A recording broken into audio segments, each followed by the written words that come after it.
All right, well, thank you so much for joining us. My name is Ronnie Holder-Diefenbach, and I'm the Executive Director for the Economic Alliance.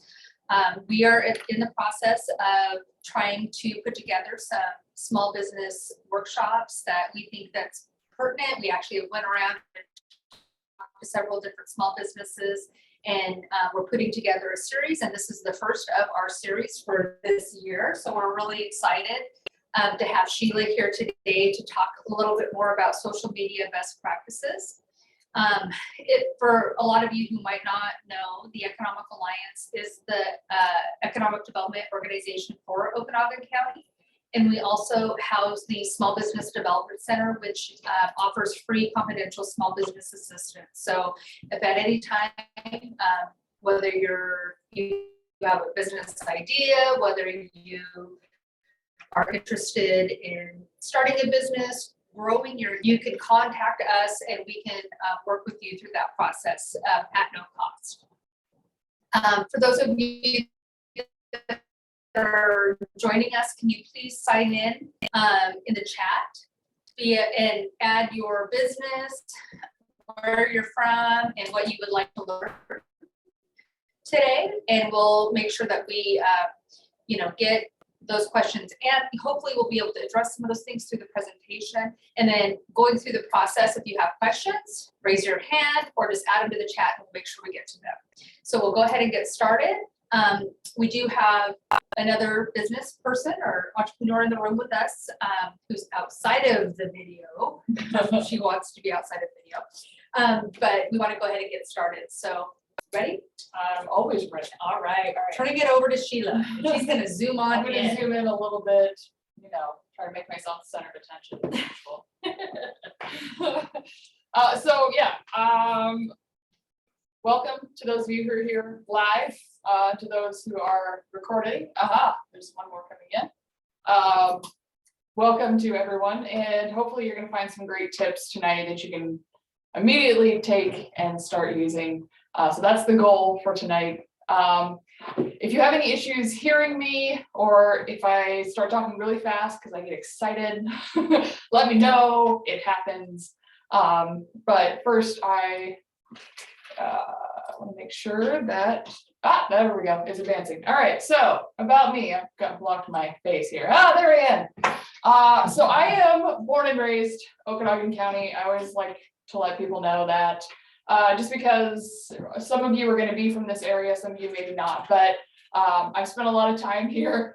My associate's degree was actually from WC OMAC, Wenatchee Valley College, and I'm now teaching there in the communications department. Right now, just one class, interpersonal communication, but next school year, I'll also be adding the digital communications class. So it's a passion of mine to teach. Here's what I found. And what is Alexa talking about?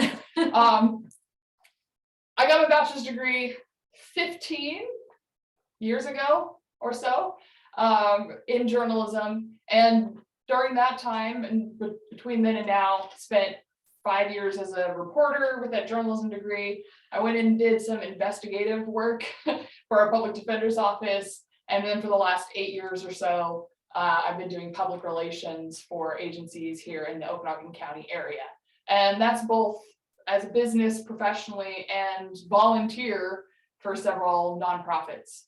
And just last year, not even a year ago yet, actually, yeah, a year and a half ago, I got my master's degree from Purdue in communications. So, hence, I'm able to teach now. So that's about me. I do want to, so if you are online, you can throw in the chat or give me a reaction to follow.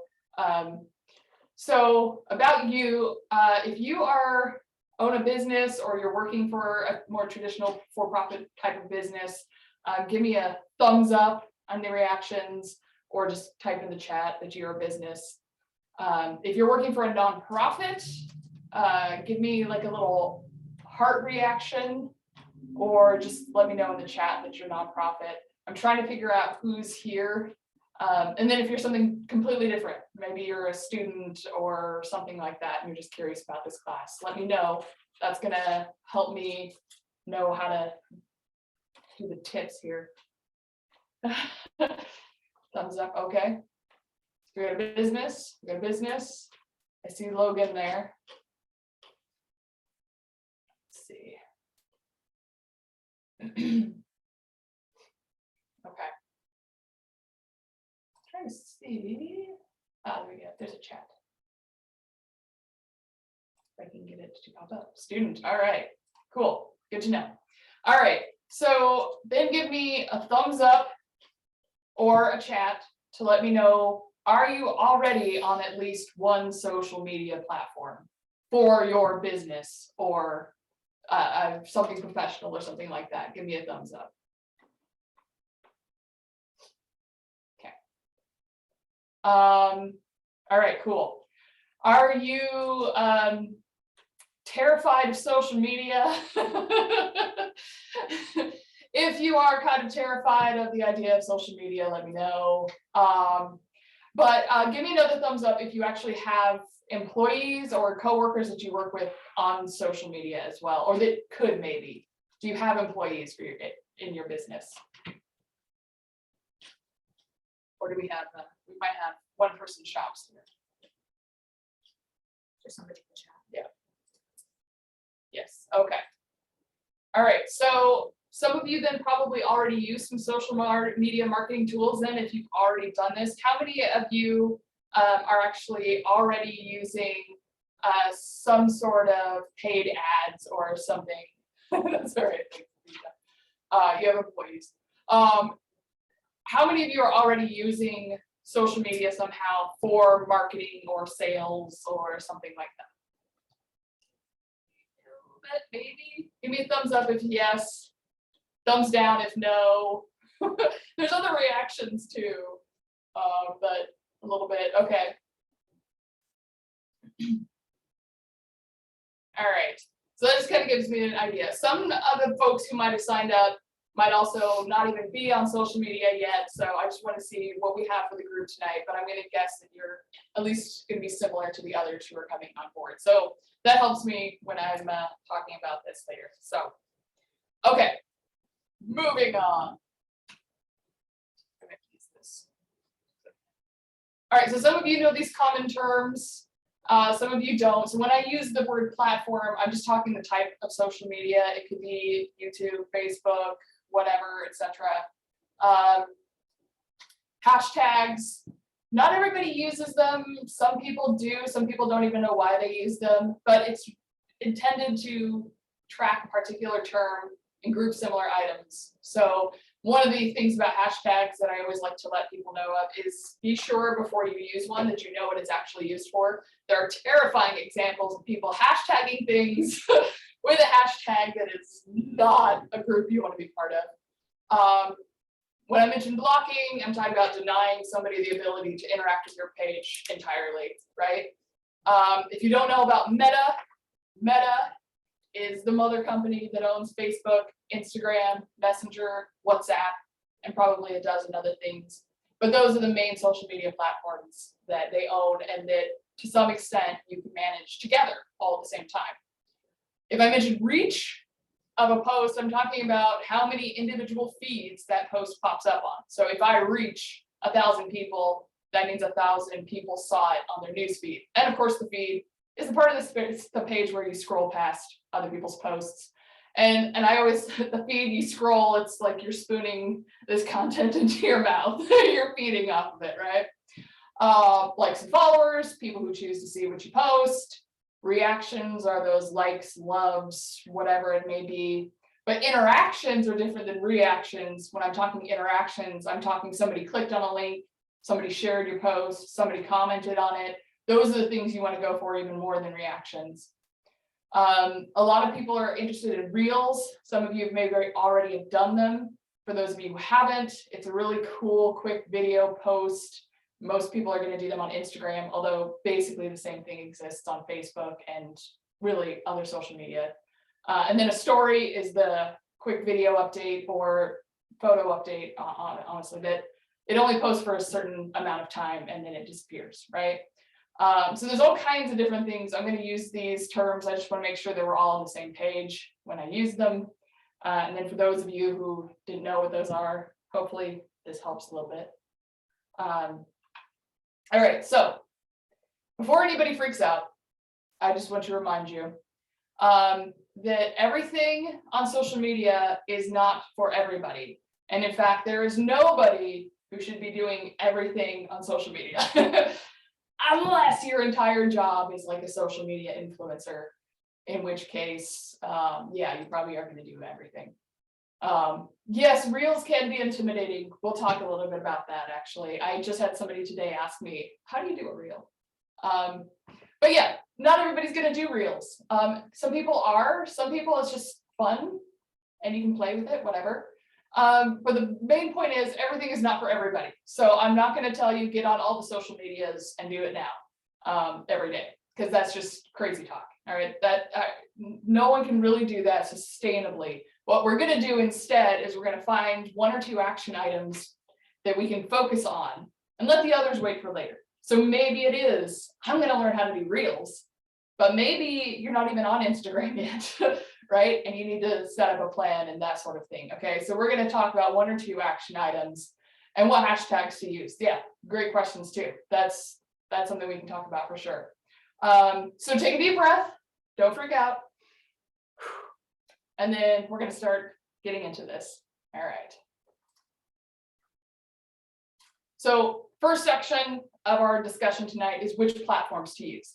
You all mentioned that you're already on at least one. So if you've already decided, that's cool. This will either confirm where you're being or where you are, or maybe it's going to open your mind up to a different platform or something like that. So let's just review why.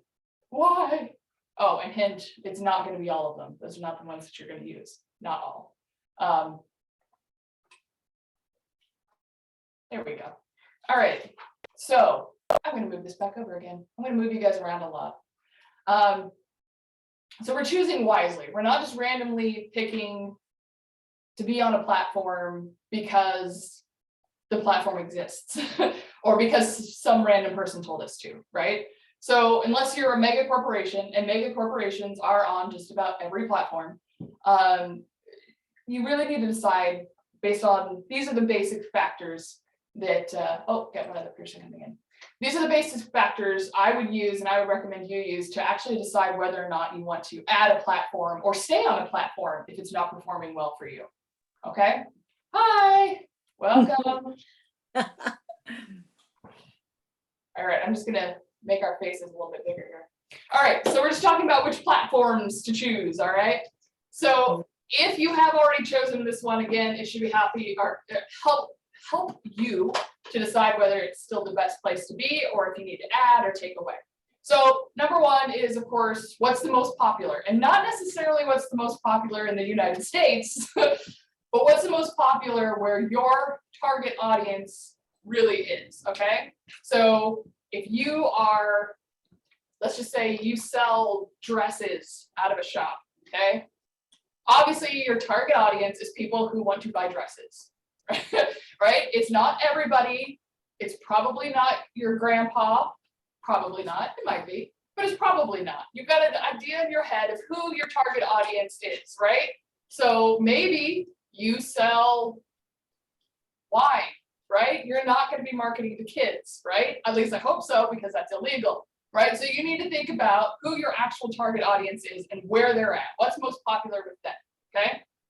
Second is, what's going to be easy for you to manage? So maybe you're already familiar with Instagram or Facebook, and those are good choices for your target audience. Okay, well, there's another point there. All right, I'm good with Facebook or Instagram, or I've been using Snapchat already, and my audience is young people in their 20s. Fantastic, you're good on that one, right? And then what resources do you have to help you out if you don't feel like any of them are easy to manage? You're not familiar with any of them. Is there somebody on your staff that maybe could help you out or is familiar with it, or a resource you can get to help to do the training? Just so you know, Meta, aka Facebook, Instagram, etc., they have an entire program called Facebook Blueprint that can take you through even to the point of certification courses on how to use all of their platforms. So it's out there. And then what's best for your needs, okay? So are you going on social media because you are trying to hire staff? Are you selling products? Are you trying to share information and education?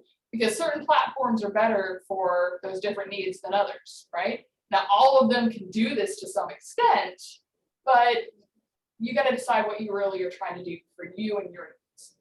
And then what's the most sustainable? How much time are you really going to be able to devote to it? How much staff time? How much advertising money are you thinking you can spend on it? All of those things. Think about that ahead of time. So if the platform is going to require you to be on there way more frequently than you want to be, then maybe that disqualifies that platform. And then will you need help? Is the other consideration. Are you planning on using some extra software to help you manage it? Or are you planning on hiring somebody to help you with it? Or do you have a nephew who is great on Instagram and they're going to help you, right? Figure out if you have the help you need, if you're going to need it. I have this here and you can't see it, but it says cough, Canva, cough, because Canva is a fantastic resource actually that helps and can even schedule out stuff for you. We'll talk about that later. But there is help available, even if you don't think it's there. So, recap. Where's your audience already? What's most popular with your audience? What's something that you think can be easier to manage? Maybe something you're already familiar with. What's going to best meet the needs of your business? What's something that you can actually sustain and keep up with? And what kind of help are you going to need to make it happen? Those are the first 5 categories to consider. And I see a couple of chats I'm going to pull up. Canva is good. Yes. All right. We're all Canva. Did you see that Canva is getting close to 15 billion designs created? And you were watching the counter? Like, I want to be the 15 billion. Wouldn't that be awesome? So, anywho, yeah, crazy. Canva's fantastic. Moving along. Oops. Oh, that went the wrong way. I went a little bit too far to the left. All right, so this is some information for you guys. I'm gonna move you again to the most popular platforms. So this is from the Pew Research Center. So these are legit peeps. Which social media platforms are people using? Aha, here we go. There's another one coming in. Okay, you know what? It's giving me these weird messages. All right, so which social media platforms are actually the most popular? And this is tracked in 2021, a little midway through 2021. So United States, this very top one, in case you can't see it, the very #1 social media platform in the United States is YouTube. All right, 81% of all US adults say that they either have a YouTube account or they are regularly on YouTube. 81%. Now, YouTube may not be the thing that's going to work best for you, but just know that a lot of people YouTube, okay? #2 platform, maybe no surprise to you, is Facebook. 69% of people say they have a Facebook account or are on Facebook. And if they're on Facebook, they probably have an account because it's hard to see stuff if you don't sign in. #3 is actually quite a drop to Instagram at 40%. So 40% of people in the US, okay? And these numbers here actually, yeah, these are 2021 and these are 2021. So then it ratchets down from there. Pinterest is actually #4. I was surprised by that. I had not even thought about Pinterest, but almost 1/3 of US adults are on Pinterest. Then we go to LinkedIn is #5. Snapchat is #6 with 1/4 of all US adults. Then it's Twitter at 7th. Then it's WhatsApp, TikTok, and then very much later is Reddit and Nextdoor. I would venture to guess that Twitter numbers may be even more dismal now than they used to be. I have things to say about Twitter that I won't say about Twitter. But this is 2021, about midway through 2021 of these numbers. And I actually looked at the year before, and these had adjusted slightly, a couple percentage points. And actually the biggest gain that I saw in the numbers was in Instagram. in the last year. So this is just some interesting information for US in general. And we'll talk about boiling those down. But if you Google it today, there's 128 social media platforms on which you could operate. And more than 4 billion users, more than 4 billion people are users on some social media. So obviously we're not trying to get to 128 platforms and 4 billion people, but these are some of the top options. Now, this is where I say choose your platform. So I'm going to talk about in general terms, and then I'm also going to talk a little bit about Okanagan County specifically, okay? So LinkedIn is one that most people think of as a job space. And I was actually recently at a training, a very brief training on somebody with best practices for LinkedIn specifically. And really, to me, if you ever intend to hire or if you have employees, it's good to do just one thing, and that's claim your space. So we actually just recently did this at my place of work. I'm probably going to do this at another nonprofit I work with. Basically, just get on there, claim your space, and just exist, even if you're not posting a bunch. What's nice is that if you do intend to hire, you've got it ready to go. And what's also nice is if you have employees, they can link to you and say, yes, I work at this place, right? And it's a nice thing for employees to actually be able to claim their employers. And it's really easy to quickly set up, and LinkedIn is not as demanding as many of the other social media platforms. So that's something to consider for LinkedIn.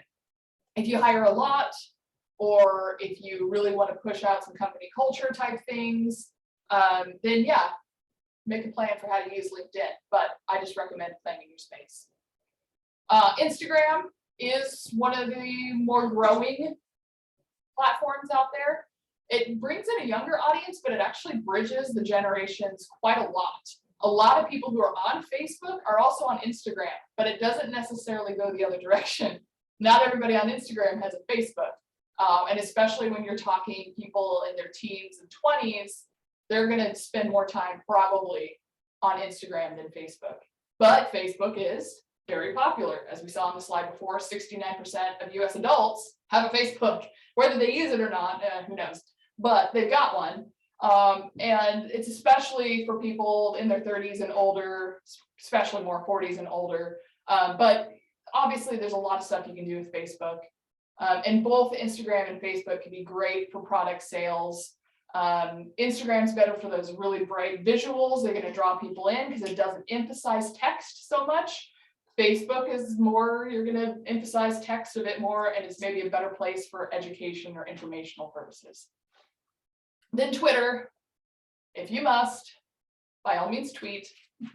And it's great for quick bursts of information. It is very much limited in marketing options. It's not impossible. There are businesses on Twitter. But in all the years that I've been in Okanagan County and I've managed social media channels, which is at least 8 years, for nonprofits, for businesses, all of that, we're not a big Twitter area. There are some people on who tweet, but when I was at my last place of work, I was trying to manage Twitter and Facebook and YouTube and all this kind of stuff. And I wanted to let go of one. And you know what I found out when I looked at my list of followers on Twitter? Every single one of them was also on Facebook. So why was I doubling up? I was doubling my efforts. So Okanagan County, I wouldn't recommend Twitter as your number one. If you're already there, that doesn't mean you have to leave. But it may not be the best bang for your buck. So yeah, in short, everybody who's had a Twitter that I'm working for no longer has a Twitter. Because I don't want to waste my time. Okay, YouTube, by far the most popular. But maybe longer videos are in your plan for your business. Maybe they're not. What's nice about YouTube is if you're just going to take a few videos every once in a while of the products you have, or if you're at an event location, some events, or some special little fun thing, it's a great place to keep a record of your videos, especially if they're going to be longer ones.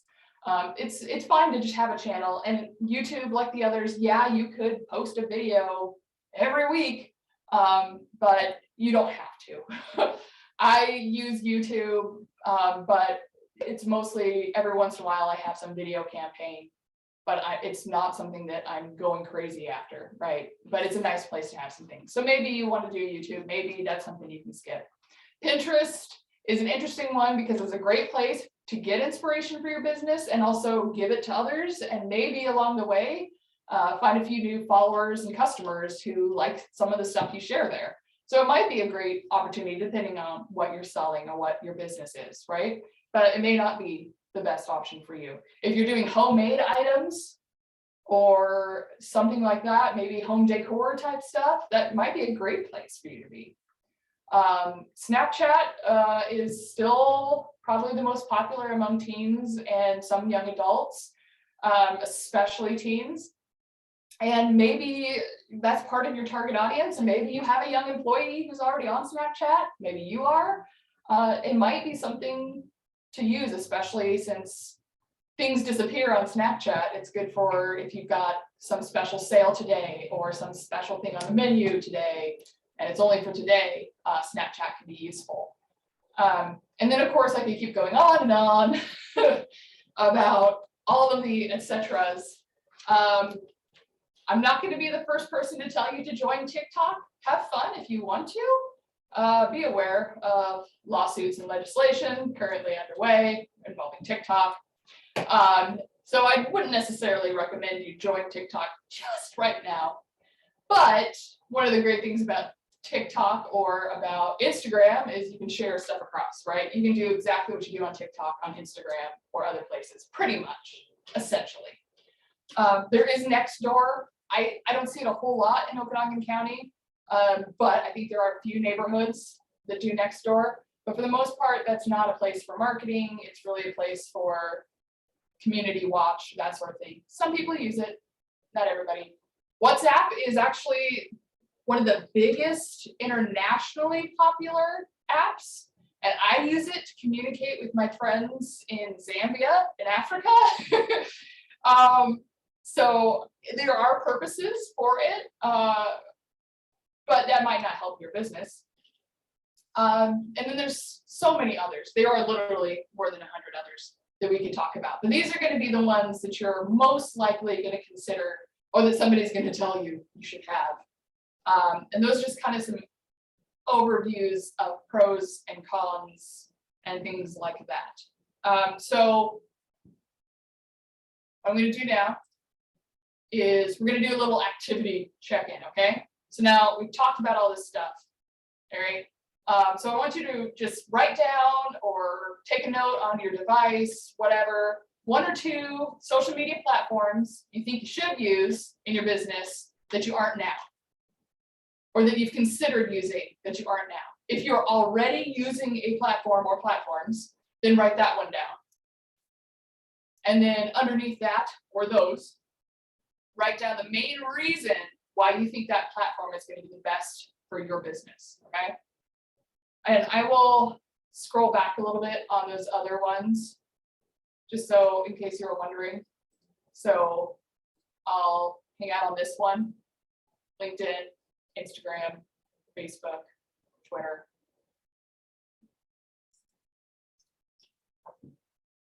YouTube, Pinterest, Snapchat, etc. If you have any questions, let me know. And also, if you haven't signed in on the chat, we were going name and then business name. But just sign in the chat if you haven't yet, just so we have a record, we can save it.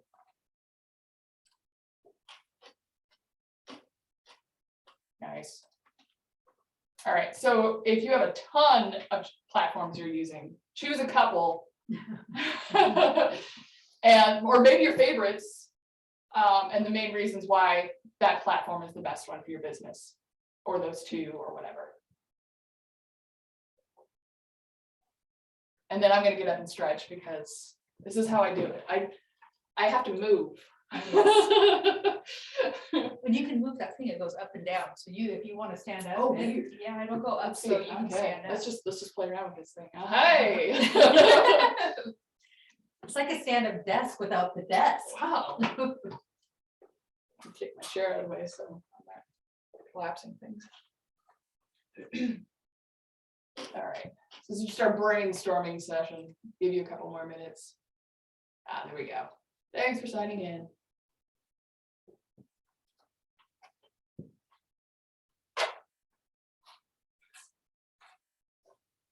Give time for the recording too, right? You know, you gotta give it some time. I guess they could pause though. Gosh. All right, I'm getting up and stretching. Grab some snacks, take a drink. All right, so hopefully you have a particular platform or two in mind. You got a reason, maybe it's great for your target audience, maybe it's great for what you want to do for sales, maybe you got all kinds of cool stuff to share on Pinterest, whatever. And then we're gonna move on to the next section.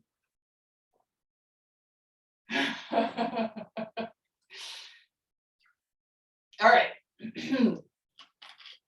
Oh, being slow. There we go. So now that we have established what platform we're talking about or we're thinking about, we're going to move into the best practices.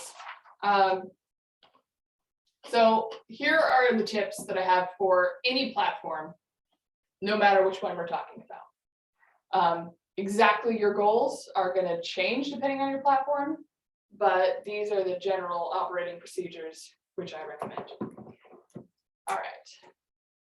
My cursor keeps disappearing on me. There we go. Number one,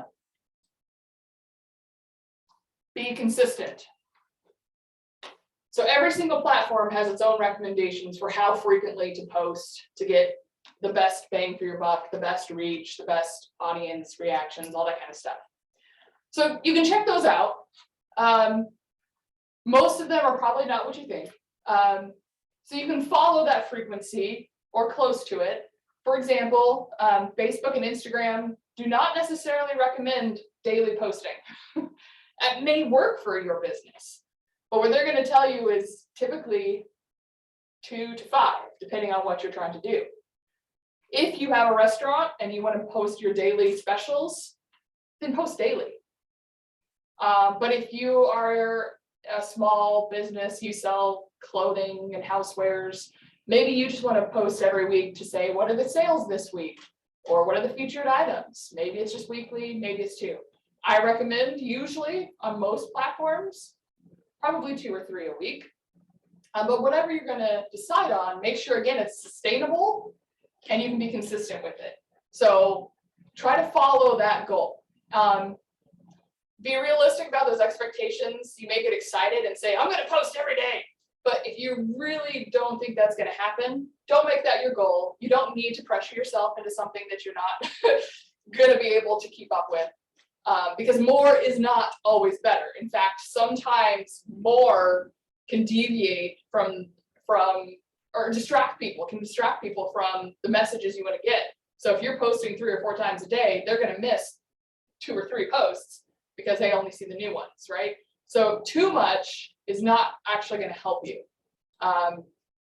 Some of them actually recommend that you don't post daily. LinkedIn, for example, actually recommends like once, maybe twice a week, depending on what you're trying to do. You go too crazy with some of these and you just get jumbled and people get confused and they miss posts and all of that. Or if they've signed up for notifications every time you post and you're dinging them multiple times a day or even every single day, sometimes that can get annoying and they'll turn the notifications off, right?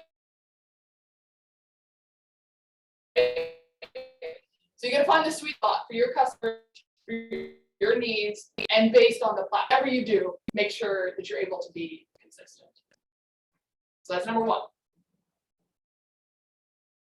There we go. Number 2. Be human. It is called social media for a reason.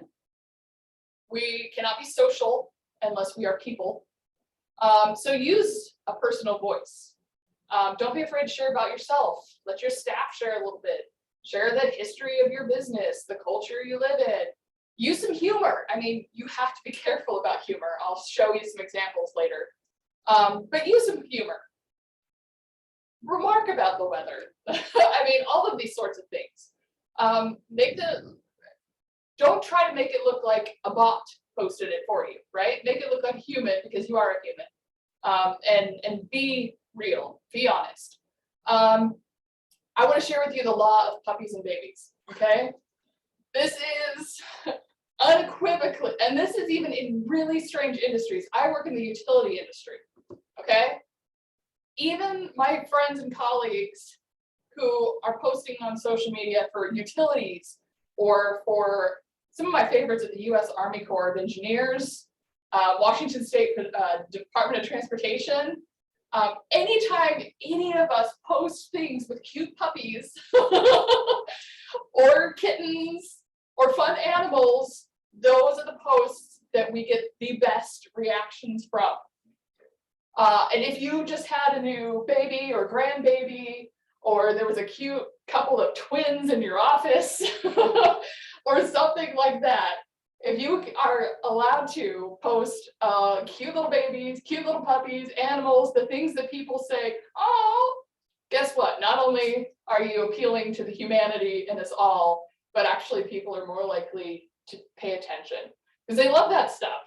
We eat this stuff up. This is why YouTube first existed, was cat videos, right? To some people, that's why it still exists. So use that. We're all humans. There are certain things that humans love, and for whatever reason, we love cute little animals and fuzziness and cute little kids, right? Even if we don't have them ourselves, we love to see pictures of them and them doing cute things. So this is the law of social media. No matter what business you have, if you can incorporate fuzzy animals and adorable children, by all means do it. Can I make a comment? Yes, ma'am. This is Ronnie. You can't see me. I'm out of the picture, but at night I scroll through Instagram and I watch the reels, and it's all about the little hedgehog babies that are floating in the water, and the little monkeys and the dog, and all, and so believe me, it draws. I am one of the ones who have fallen into the cute puppy baby animal trap. That's right. You can't break that law. Don't nobody break it, that law. All right. So be consistent, be human. Number 3. Think of your customer. So before you go to post, whatever it is, however frequently it is, don't just post what you want to.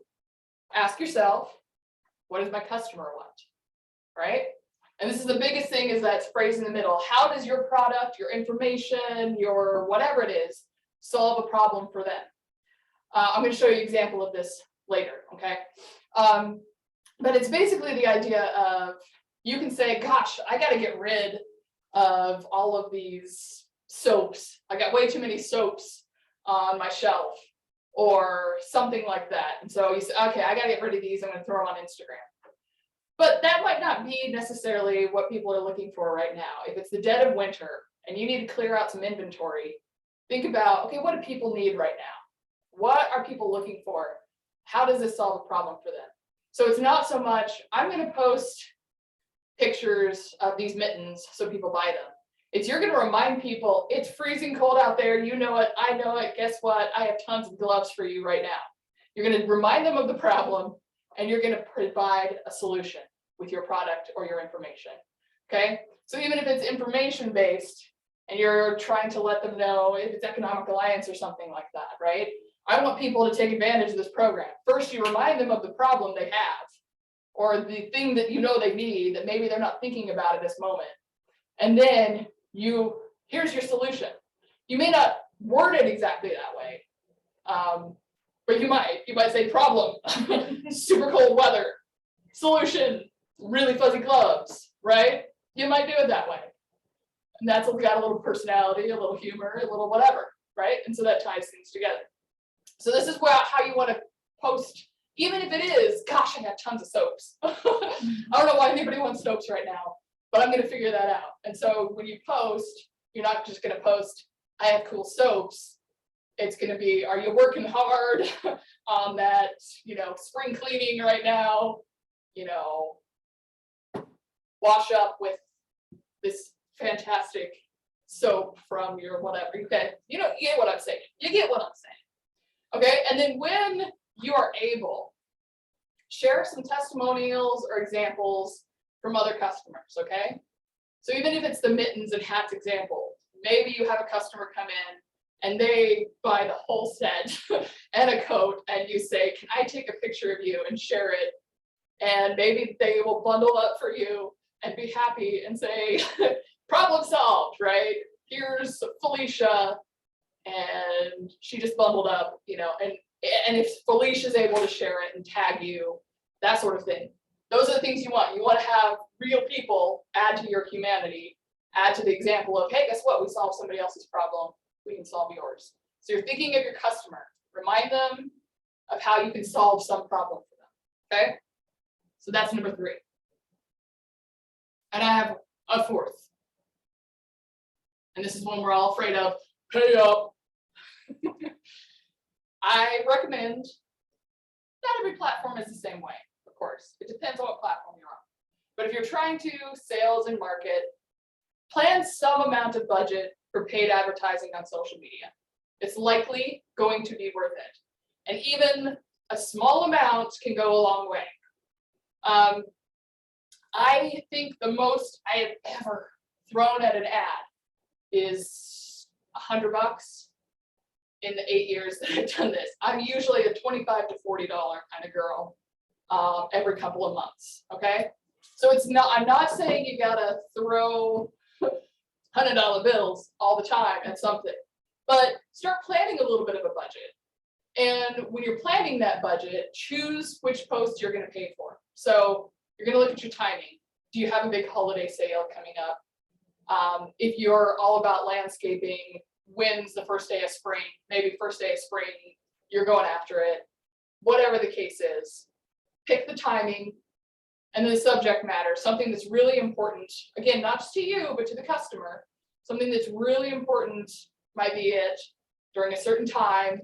And then another strategy is if you notice that a certain post is already popular, you posted a certain product or a certain bit of information and you see that people are really already responding to it, then more people are going to like it too. So you might throw 25 bucks at it or 50 bucks at it. And that's just going to grow exponentially at that point. So this is where we come, and this is a term I didn't put in, but there's organic versus paid. And organic interactions and reach and that sort of thing is really great. And you see it happening just naturally. This is people just like it and they share it and their friends like it and share it. That's organic. You're not actually paying for it. But if you see it going well, just naturally, if you throw some money at it, it's going to go even better. So these are actually 2 different ways to do it. One, time it, decide ahead of time what post you're going to boost or pay for. And then the other option is see what is popular and make it more popular. Just add to it. All right, so those are the 4. Be consistent, be human. Then there's think of your customer and be ready to pay up just a little bit, maybe a lot bit, but try a little bit. All right. And then some general principles. Some of these are repeats, and some of these aren't necessarily, but if you can video, and I'm not saying a huge production and buy all of the things, but if it's even just a quick Facebook Live at your store, or, oh my gosh, guys, look at this soup, doesn't it look so good? Doing some little quick video that you post up. Video almost always does better. What about business pages in what way? In Facebook, don't you have to have a business page versus a personal page? I have both. And so you're not supposed to kind of relay heavily on your personal, your business stuff, but is that still Yeah, so you have to have a personal page in order to have a business page. Uh-huh. Yeah, if you have a business page, you need to designate it as a business page, not try to be a person. Facebook eventually will find you and kick you off. No, they put you in Or jail for a little bit. They will put you in jail, yes. So follow the rules. Yes. I didn't put that down as a slide, but yes, follow the rules. Good reminder. And another, I guess a question is, a lot of people, when Facebook first started and we got into doing, you know, what was the difference between creating a person as a business and then creating a group or a page, or I mean, there was all of the different options, and then you had to convert your Yeah. page to a business. Yeah. Yeah. So it's making sure that you do that and create that correctly. And then now there's some transitioning that's going on from the classic pages to a new page Yes. format as well. And that is the law of the metaverse, is that it will always change. And that they will not let you know in advance. That's the part 2 of the law. It can get super complicated, but try as best as you can to follow the rules. And if you're creating a new page now, that's easier. They're not going to let you get away with things for very long.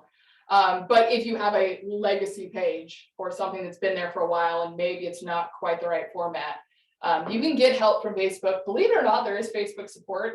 And if you can find them, and I know how to find them, if you can find them, you can actually get some help. And they won't necessarily jail you, but they'll help you convert or do what you need to do. So that is an important piece as well. So yes, follow the rules, and there is help to find what those rules are. So yes, if you can video. If you can puppies and babies. Choose a good time of the day as well. Sometimes when I post, I don't post right before I'm about to leave the office, right? Or crazy early in the morning when nobody's on Facebook. I'm going to talk about analytics in a little bit to see when your audience is most likely to be online. And please, on number 4, if you're going to post, never post without some kind of visual or graphic or something. The reason is the algorithms. But basically, if you don't have any graphics to go with it, Facebook doesn't care about your post, right? You can't even do it on Instagram, but on the certain ones, even if it's Twitter, which Twitter is known more for information, the photo makes you stand out. A video makes you stand out, whatever it is. If you have a crazy emergency, all right, I'll give you a pass on that. But if at all possible, never post without some sort of visual. Sometimes links are okay and they'll provide a little link, but even those aren't as great. If you are going to have a link in the text, I still recommend you have some sort of graphic or visual of your own. It doesn't work on everybody. I think they're working on making links better for Instagram posts, but just in general, have something that'll catch people's eye. And number 5 is one that has been extremely helpful for me, is as a person or even as a business, whichever page you want to talk about, because you can do it as both. Follow others for inspiration. So I follow U.S. Army Corps of Engineers because they're hilarious and awesome. I follow at least a dozen, maybe more, of other people in my industry. So if you have a flower shop, go see what some other flower shops are doing. Even if they're the big guys and you can never compete, they might come up with some really great ideas for posts that you can then get an inspiration from and kind of recreate yourself. So if you're not sure what to do, if you want to see really for your industry, your area, or whatever it happens to be, you really want to get some ideas, follow others. Google them or just search for them in Facebook and start following a few, because those are going to sometimes be your best shots, especially when you're at a dead end or writer's block or whatever. I steal stuff from other people all the time, and sometimes I even tell them I'm taking that. I mean, I don't steal it, but I recreate it. We call it admire and acquire in my industry, actually.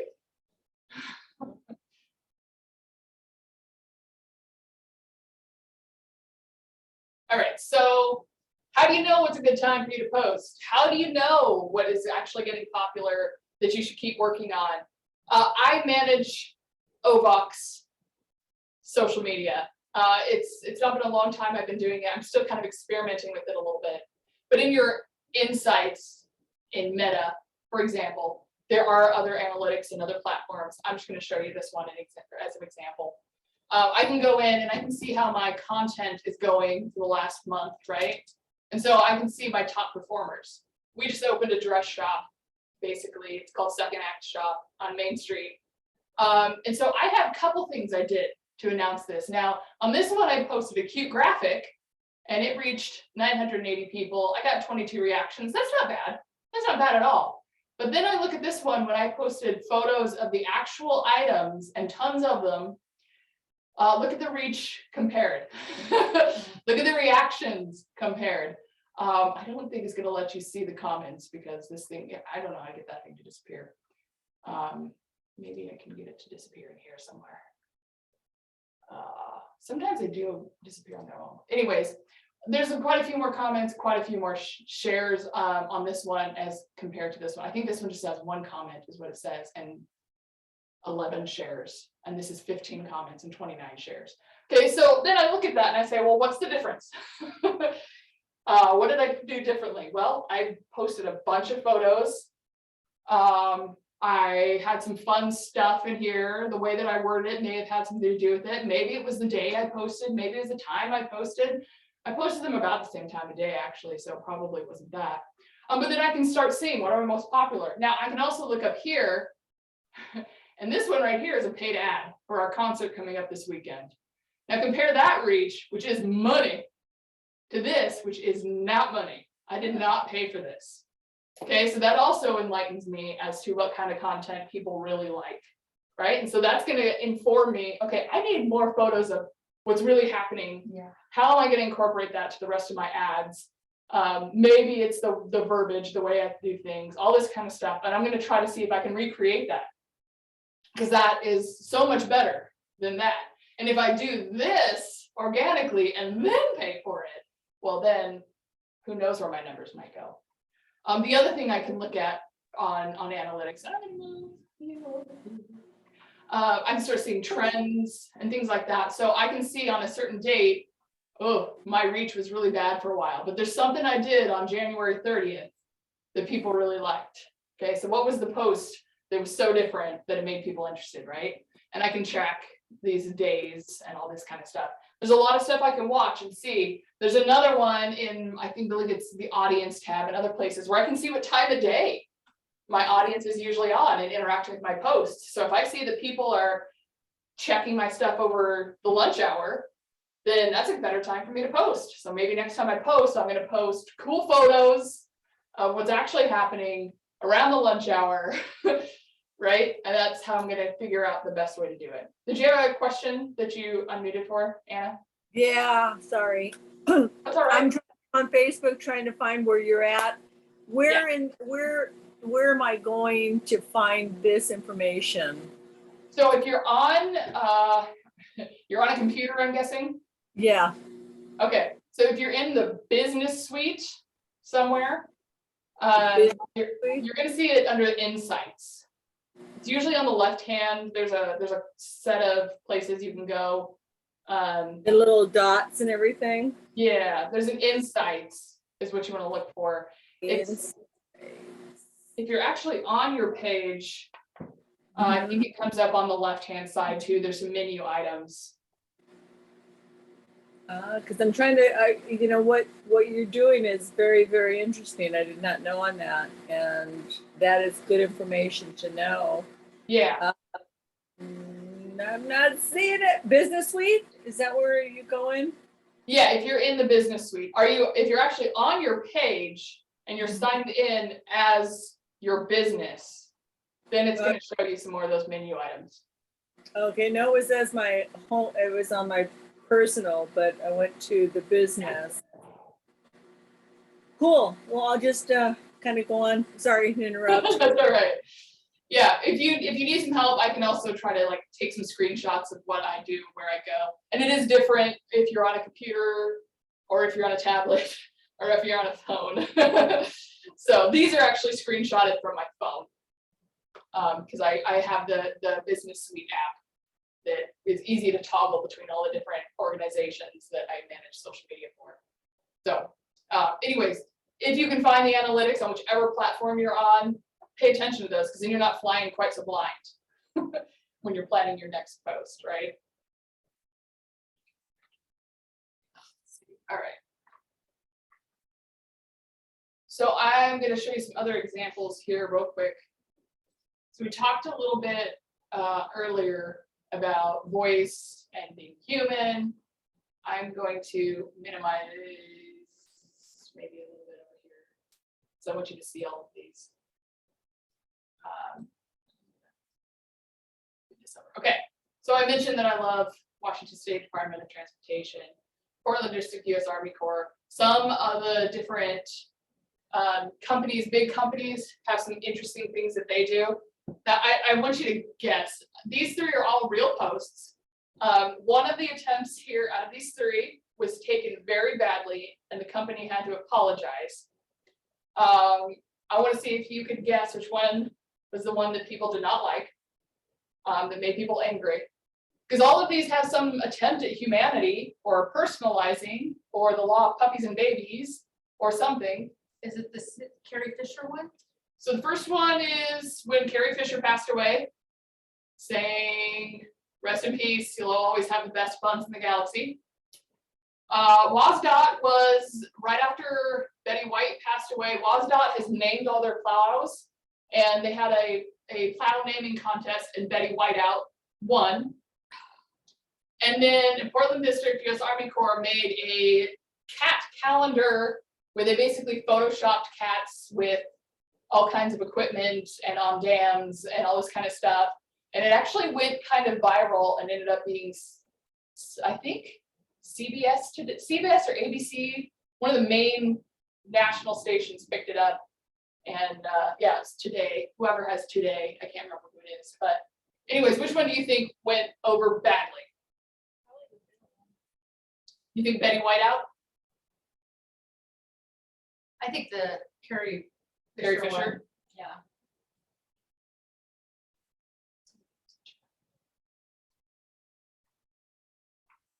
Cinnabon, okay. Okay, people love the cat calendar. They've been having so much fun with that. Everybody's loved it. That one wasn't it. People actually loved Betty Whiteout. They thought it was funny because she's also a comedian and she would have been too cool about it. And people, you know, Darth Vader, Pliosaurus Rex, like they had all kinds of fun names, but the people chose Betty Whiteout. You see there's over 1,300 votes. But the Carrie Fisher one made people very, very upset. Multiple reasons. And I mean, if you look at it, the artwork is pretty cool, what they did. But the way they worded it, and if you know much about Carrie Fisher, she was very much a feminist and probably would not have appreciated best buns in the galaxy, even though they might have meant hair buns. There's kind of a double meaning there. People got very upset and Cinnabon had to apologize. But yeah, WSDOT has been naming plows for a very long time, and they didn't get in trouble with this one. I think it's probably because people chose it, and other people actually suggested the name. So these are some examples, some what not to do, some maybe because that WSDOT could have gone badly, all that kind of stuff. So good to remember. There we go. Here's some other examples I want to show you. And we're gonna criticize these a little bit, not in the bad way of just, you know, bringing them down and complaining, but actual criticism is, what do I like? What do I think could be better? What do I think is the best one here? So I'm gonna give some examples first. This is just a company that, well, Lucky Shrub Co. They sell all kinds of plants. This happens to be a post about their hanging indoor plants. This is L'Allure. So they've got all kinds of beauty products, and so they're advertising their foaming face wash, This is Coca-Cola. This is actually billboards they had, but they also showed it on social media. So on the billboards themselves, that was actually a temperature gauge. So every time the temperature would change, 102, 97, whatever, the billboard would change. And so it was 102 reasons to refresh yourself, 97 reasons to refresh yourself, all this kind of stuff. So they use this actually quite a lot. So what do you like about some of these? Feel free to unmute or throw it in the chat. Either way, I'm good. What are some things you like? What are some things you think could have been better?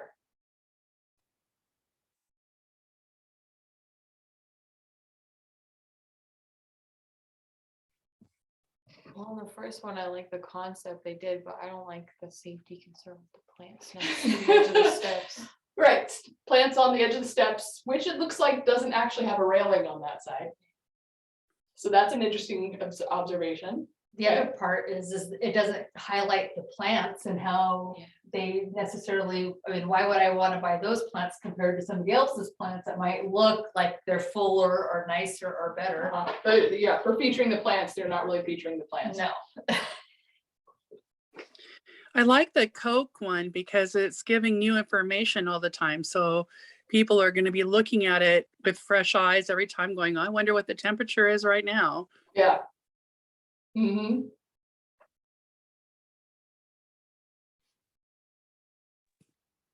The face wash is kind of lame.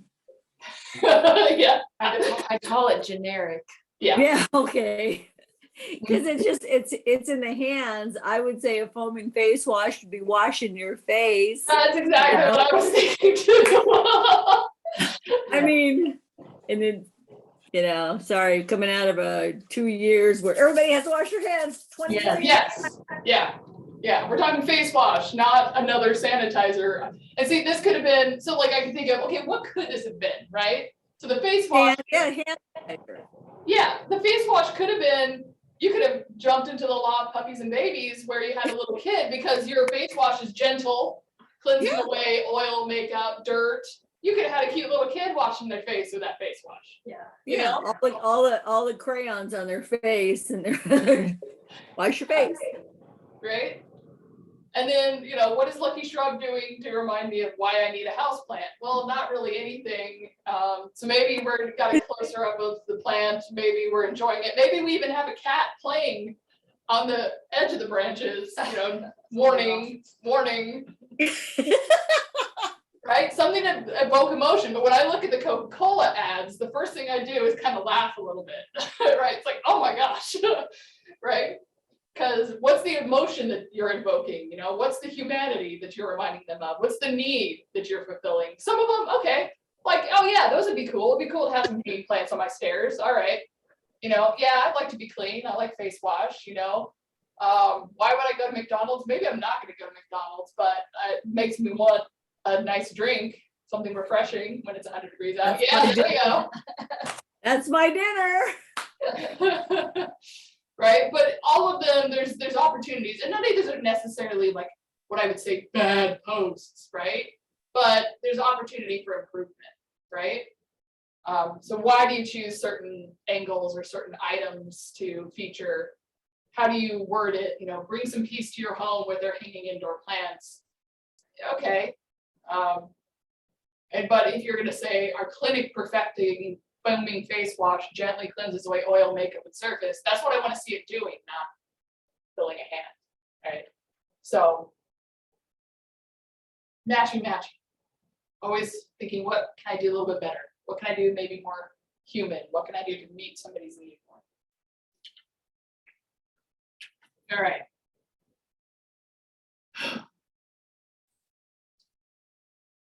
So now we've talked about what platform you want to use. Maybe what platform you want to up your game on.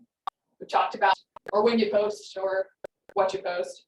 But as we all know from social media, and the thing that most likely is going to terrify us or bum us out on what would have been a good day otherwise, is the trolls. And they may not even be trolls in the sense that they're just mean people out there to get you when you're trying to cross a perfectly good bridge. but they may just be really negative, really angry, frustrated people for whatever reason. And the challenge is knowing how to handle those folks, right? The reality of social media is this: you will experience people having a bad day and or a bad attitude, no matter what you do.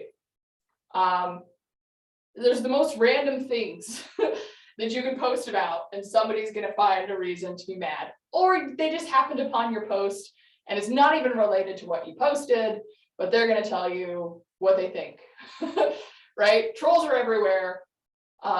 Angry people are everywhere. So here's a few things that I think most of us can do when the trolls arrive. And I'm going to show you some examples of these too. Turn those negative comments. So right now I'm talking about negative comments into positive stories. Maybe somebody says something bad about your company. It's a bad review. They make some snarky comment about, yeah, I bought that thing last week and it broke.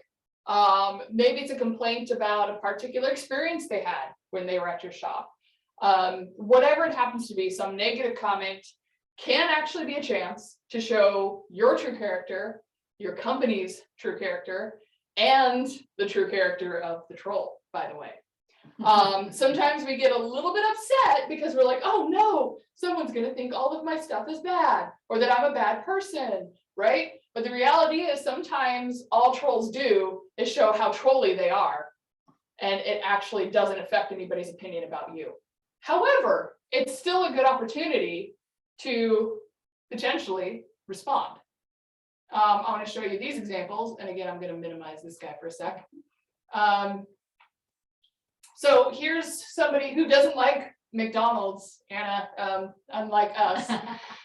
So they actually posted this. They never get an order right. The grounds are disgustingly dirty. The manager's very rude. Okay. So McDonald's corporate came in and responded, that's not the service we expect, and sent them the form to leave a comment or complaint. First of all, it was awesome that they actually responded instead of ignoring it. It may not have been the best way to do it. Here, fill out this form, but it was still an opportunity for them to say, okay, that's not what we want. Please let us know more about it. Fill out this form and maybe we can help. Is kind of the idea. Okay. Here's one from California Tortilla. All right. So this guy posts, this is the nastiest breakfast burrito ever. Okay. And so Cal Tort came back and said, oh no, sorry about that. Email this particular person and we will make it up to you. All right. So again, the fact that the company didn't just ignore it, they actually tried to make it right. They went in, said, sorry about that. Let us know how we can help, right? And here's a particular person I'm gonna connect you with, right? Southwest Airlines. So this is actually before the recent collapse of Southwest Airlines. But before that, this guy says, how do you have a 3+ hour flight and the plane's not equipped with Wi-Fi? Okay. So Southwest comes back and says, hang in there, Scott. All planes without Wi-Fi are retired tomorrow. Fully Wi-Fi enabled fleet is on the way. And then the guy responds back, good to hear. Bad timing on the last day, I guess. And he's got a little laughy face there. And thanks for the reply. You guys are solid. So in that one particular, it was just a complaint. And people are like, oh my gosh, I can't believe Southwest doesn't have Wi-Fi. And then it turned into, you guys are solid. Thanks for it. Glad to hear it. Laughy face, right? So that was an opportunity for them to turn that negative comment into actually a positive story. Not only did they respond and give them a real update, not just, well, darn it, Scott, sorry about that. But guess what? This is what's happening.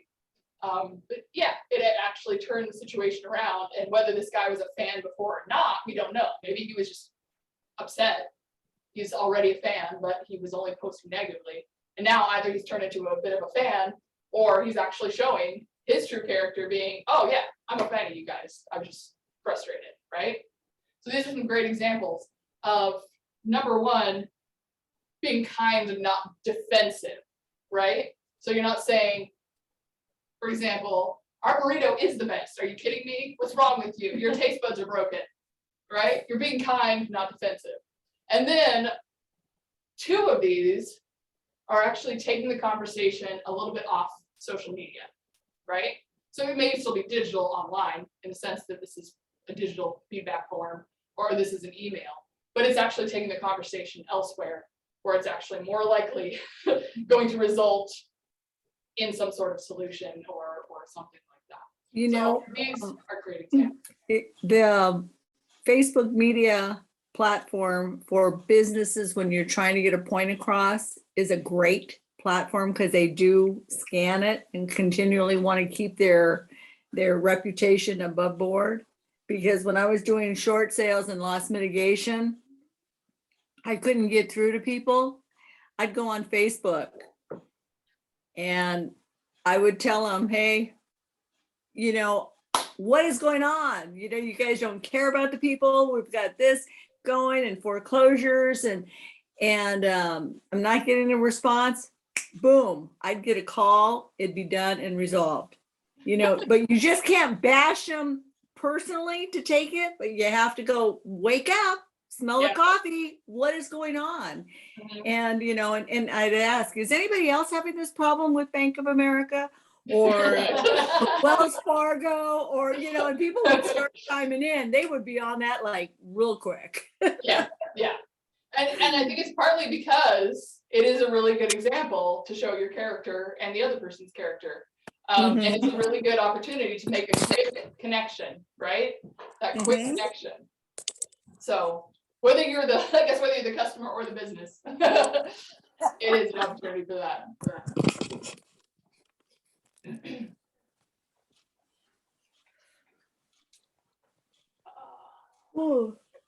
There we go. It's just kind of slow. All right. So then the other thing I try to remind people when it comes to negative comments or trolls or whatever, and this is something a fellow communicator told me, was do the math. Okay. How many followers do you have? How many people made a negative comment or are treating you badly or saying bad things? Subtract the number of negative people. What percentage? So if you have 1,000 followers or you have 500 followers and you have 1 or 2 negative comments, do the math. That doesn't mean everybody hates you. That doesn't mean everybody's a troll. That doesn't mean, you know, do the math. Most of your people, most of your followers are going to be happy with you or are in general want to support your business, all this stuff. So you can't please everyone. It's statistically not possible to please everybody all the time. And so if we're taking that 1% or 0.02% of the population and letting them influence our decisions, that's really not what you need to do. It is, again, potentially an opportunity to reach out to them and say, oh gosh, I'm sorry you had such a terrible experience. I want to make it right and provide a way that they can make it right. But if that is something where you're like, oh, I'm never going to post about that again, or I'm never going to post again, or I'm leaving this platform immediately, or I'm never going to get on that platform because I saw this one time somebody was mean. You can't base everything you do on a couple of people. And the truth is, I could share some pretty wild examples of really horrible things people have said to me, or about my company, or about my agency. And sometimes it has absolutely nothing to do with the subject matter.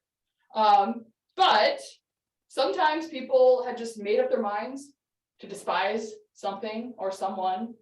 And you really can't change their minds, but you shouldn't really be on social media for those folks. You're on social media for the rest of the folks, the vast majority of the population, that massively higher percentage of people who actually eventually may even come to your aid because you are consistently there. You are a voice that they appreciate. They've come to your business. They know who you are. They appreciate your products. They appreciate your culture and all of these sorts of things. And they may even stand up for you. And I've had that happen as well. And it's an awesome moment when you don't have to be defensive and you're like, what am I supposed to say? I'm not sure how to deal with this. And somebody else from your group or from your customer base or who's an ally or partner steps in and says something to defend you. And it happens, it really happens. Not every time, because most of the time people just see those posts and go, what is wrong with this guy, right? They're not even necessarily thinking it's against you. Sheila, Yes.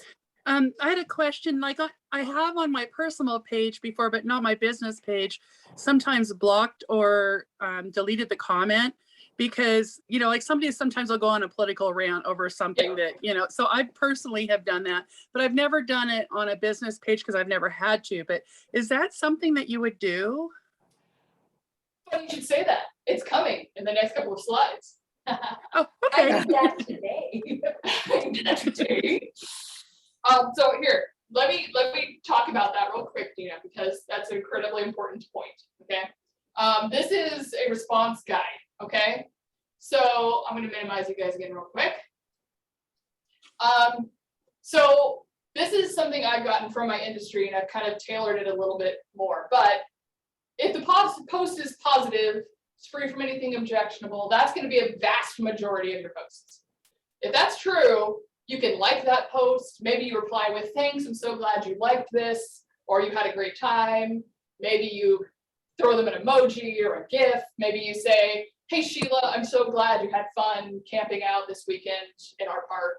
Whatever it is, right? If you've got time, interact with it a little bit, especially like or love or something like that to some positive posts, okay? People love that. It's part of social media. It's the two-way thing. If the post is negative, here's the first question. Does the post contain incorrect information about your business or your nonprofit or whatever the case may be? If no, it's just a rant. You can ignore it. You could reply and offer a private discussion. Again, this is something where it may be completely off the wall, but if it maybe sort of relates, you can be like, hey, I hear you, but can we talk about this some other time? I've got some other information for you. Maybe that's what you do, right? Again, we're talking incorrect information. If it does actually contain incorrect information about your business, you want to do your research and post the correct info. So if somebody says, I came in on Thursday at 4 o'clock and you guys were closed, you say you're open till 5. Well, if you were there after 4 o'clock, you know that wasn't true. But maybe your manager had to leave early for a family emergency, right? Something like that. You can say, oh gosh, I'm so sorry. We had a family emergency, had to close. That sort of thing, okay? Or if it's some wild claim about something you posted that's informational, educational, and they say, no, this is incorrect, blah, blah, blah. Figure it out, double check your sources, and post the correct information. You say, well, that's an interesting thought.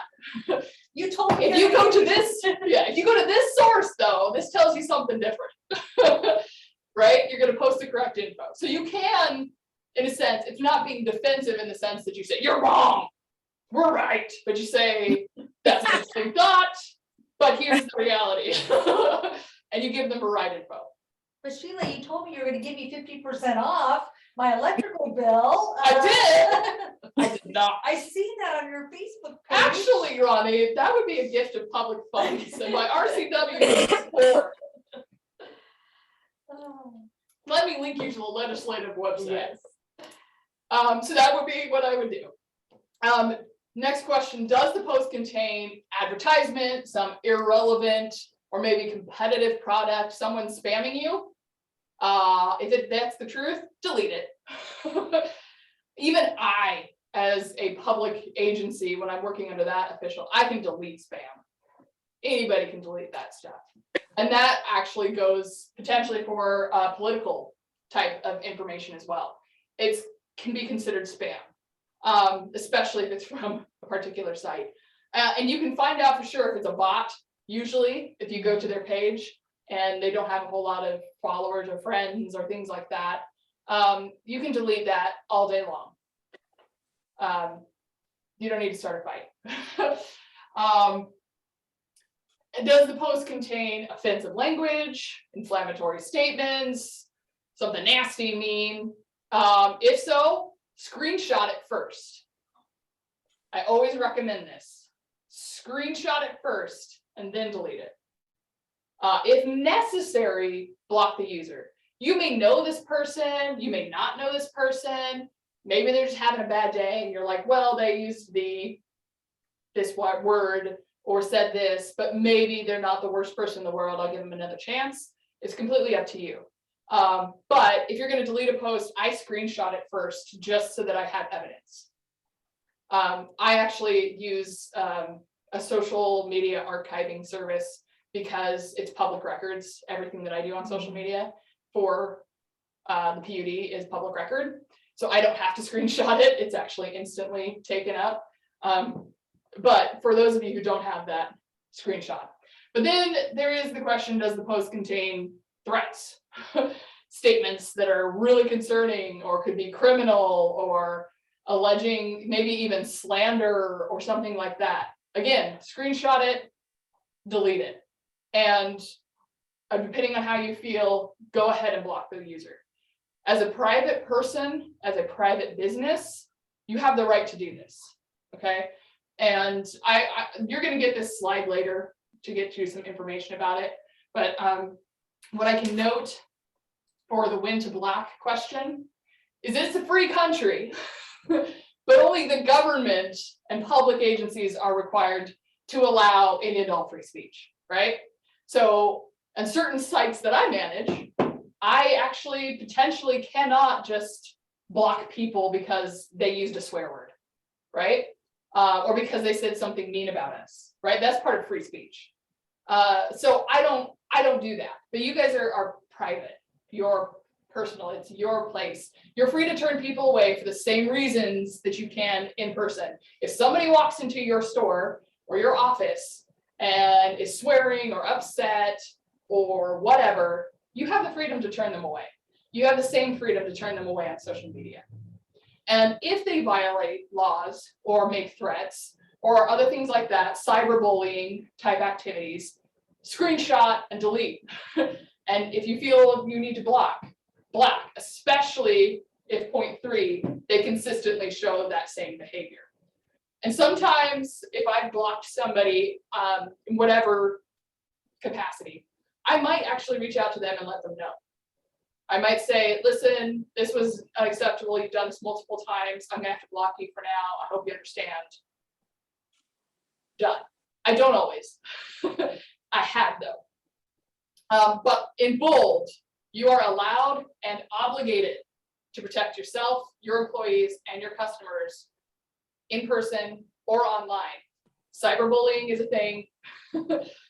Threats online are virtually the same as threats in person. You're allowed and obligated to protect yourself. And in this sense, I would say the customer is not always right. So maybe they are a customer of yours, maybe they're not, maybe they're a potential customer, whatever. The customer is not always right when it comes to the way that they treat you, your employees, and any other customers who might be there. So here's your when to blocks. Now, on the bottom, there's the statement, you can do this. This is kind of an extra mile thing. I have to do it for some of my agencies, but you can post a policy type of statement in your about section about your expectations and when you're going to delete and block people. So if anybody has a question, they can go in and say, oh yeah, they did have it there. So you say, if you're going to use profanity, or I will delete spam, political ads, blah, blah, blah, right? You can say that kind of stuff and let them know ahead of time in your about section. And this is on multiple platforms, right? There's all kinds of places where you can set your expectations. So that kind of covers you a little bit more in case you're concerned about what people might say or how they might react. Mhm. Any other questions about that?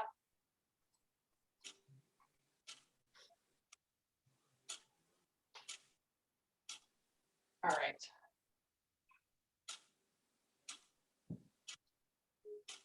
So here's your reminder not to freak out. The trolls are out there. There's nutty people.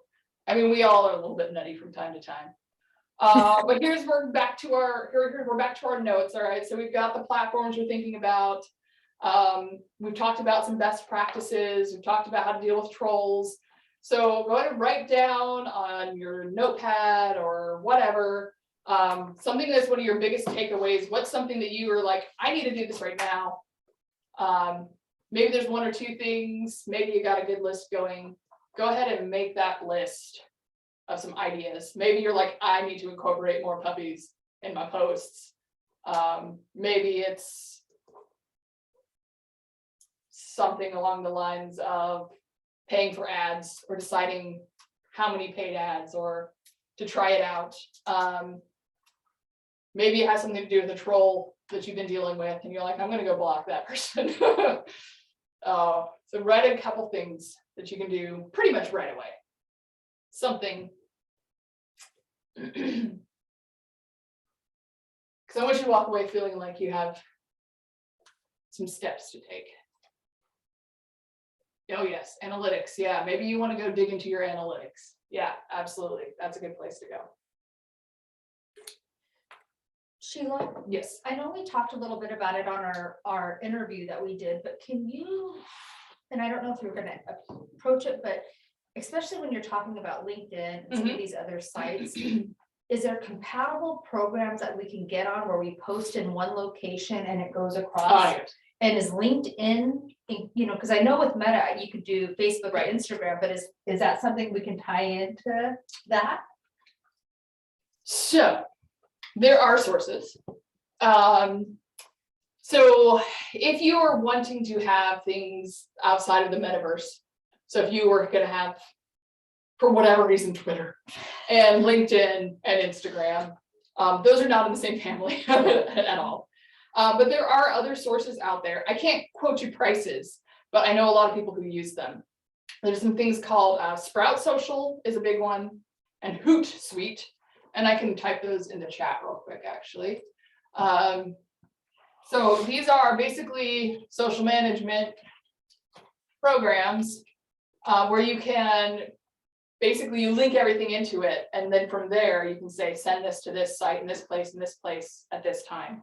So Sprout Social is actually great with information as well, free information. Hootsuite are the others. Okay, so these are the main ones that I hear about all the time. But there are similar things. So if you kind of Google those or start searching those, other ads are going to pop up for other services as well. These are some really big, really well done ones. But there are others out there. In Canva, which we mentioned earlier, you can link all of your social media accounts to Canva. And right now they've been working on a scheduling piece, kind of an app almost, within Canva. I haven't tried it yet. I don't know how far along it is in the process, but it is in there. And if nothing else, you can actually take whatever graphic you've created and post it to LinkedIn and then immediately post it to Facebook and then post. So there are other resources like that. So it's worth looking into. It sounds like at least a couple of people are using Canva anyways. So, but those of you who've joined later, Canva has saved many a graphic designer. Or wannabe graphic designer. Or wannabe graphic designer. I use Canva on a lot of stuff because I can also share it with other people. So we can work out stuff together. But then, every once in a while I want to go deeper dive. So I have other programs for design, but Canva is able to do more and more all the time. There's another one coming out that I'm watching, but it's not ready yet. It's called PicMaker, but it's actually, it's pretty cool. So there are a lot. Yeah, you gotta go, Anna. Bye. Anna, don't leave. I'm gonna email her that. You're gonna have to email her. Yes. Okay, so now that we've talked about some of those things and what you can do right away, I like to do goal setting. I'm all about SMART goals, which are things that are very specific. You can measure them. You got a timetable. It's something that you know that you can accomplish. So if there's something that you've thought about on a certain platform, a certain best practice, something you want to do, set yourself a realistic goal. So if your idea was, oh yeah, I need to claim my space on LinkedIn, and I'm going to do it by March 1st, right? That's just a realistic, you've accomplished it kind of goal. Or I'm already on Instagram, I'm not doing much with it, so I'm going to plan 2 posts per week on Instagram. And maybe it's like for the month of March, I'm gonna do this and see how it goes. Or maybe it has something to do with the analytics. I'm gonna dig into my analytics, I'm gonna see what type of posts work better, and I'm gonna use another 2 posts this month that are like that post. Something like that, something attainable, doesn't have to be crazy. Just set yourself a goal right now while we're talking about it. So that this class is not just cool information, but actually applicable. I'll give you a few seconds for that. And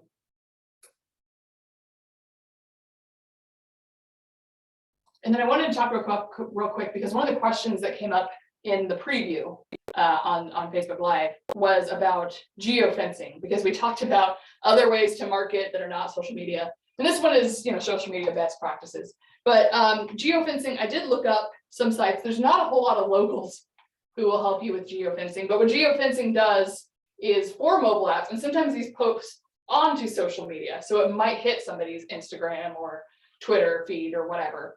But what geofencing does is you hire this company for digital marketing, you set the boundaries. So if you're an OMAC downtown business, maybe you want to target just to OMAC and Okanagan, but maybe it's a big sale and you want to go Okanagan County.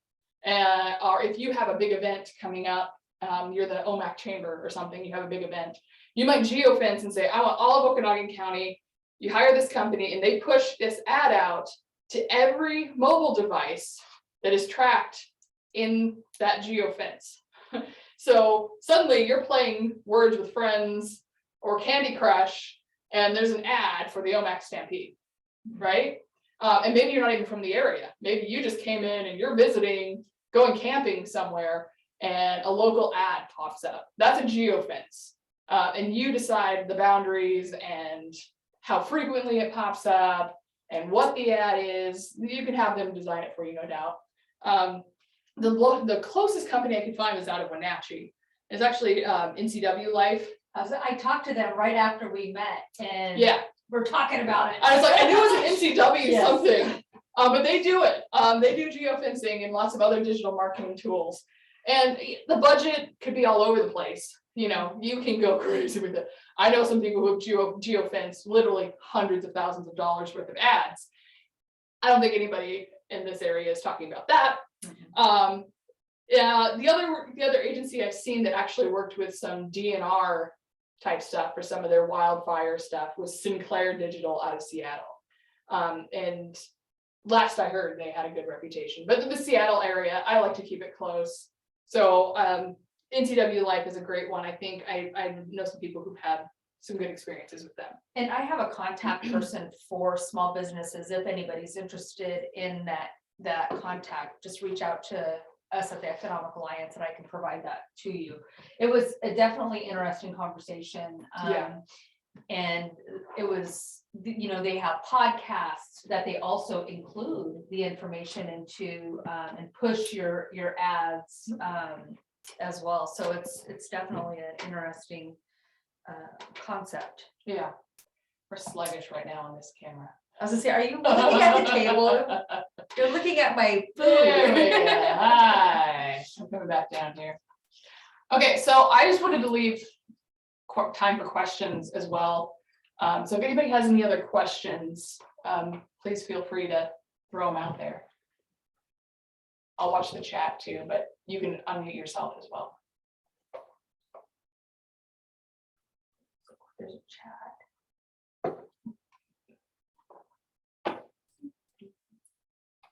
It's just being really slow right now. I was like, thank you. Okay. You're welcome, Leticia. Before we leave, and if nobody else has any additional questions, I do have a poll. Some of the information that I'm asking is just some information for the funding sources that we utilize to put these types of classes on for free. So I apologize ahead of time. I know some people really don't like asking some of the questions or answering a lot of the questions, but it's for our own data. I appreciate it. Then I can utilize that as we move forward. And then I think one of the questions asks you if you have additional classes that you would like to take, and if you could just add that into the chat at the end of the poll, that'd be great. Yeah. Can you fill this out for me since you're here in person? I can't take the poll. It's okay, you can say terrible things about me.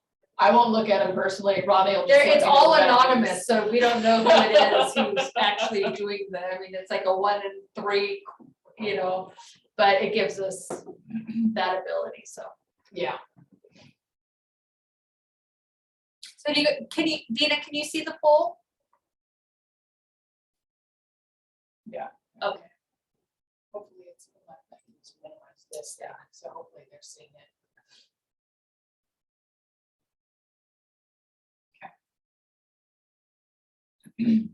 And if you come up with the ideas for a future class or something, afterwards, always, reach out to Ronnie, let her know. She can probably find some expert, even if Yes. it's not me. Yeah. And we do have, on our Facebook, Okanagan County Economic Alliance, we are going to be, adding all of our upcoming trainings. We're adding to that list all the time. They're all free. And so again, it's just really, we're trying to get as much information out and providing trainings that are interesting to our small businesses. We're gonna have one on 2023 tax changes. We're gonna have some updates on L&I with the exempt and non-exempt and family-owned businesses. There's been some changes with that, where in the past, family members were they didn't fall underneath the category, and now they do. So there's different clarifications, and we have a lot of family-owned businesses that'll be impacted by that. So it's really important that we get people to show up and learn about some of those things, because we want our businesses to be in compliance. We don't want L&I or anybody to come out and fine anybody. So, and then what I'll also do is I have everybody's email addresses. Sheila put together a flyer on social media best practices, and it talks a little bit about what we went over today. So we'll email this out as well as the slide deck for you. Yep, and the idea of the little card there is it's kind of long and narrow and skinny, so you can print it out and you can like tape it on the side of your computer screen, just as a reminder. All right, so I need to post what I need to remember to do. Like, oh yeah, puppies and babies. Oh yeah, hey, throw a little money at it, right? So it's just something to kind of help you remember some concepts and ideas from today, because we talked about a lot. So.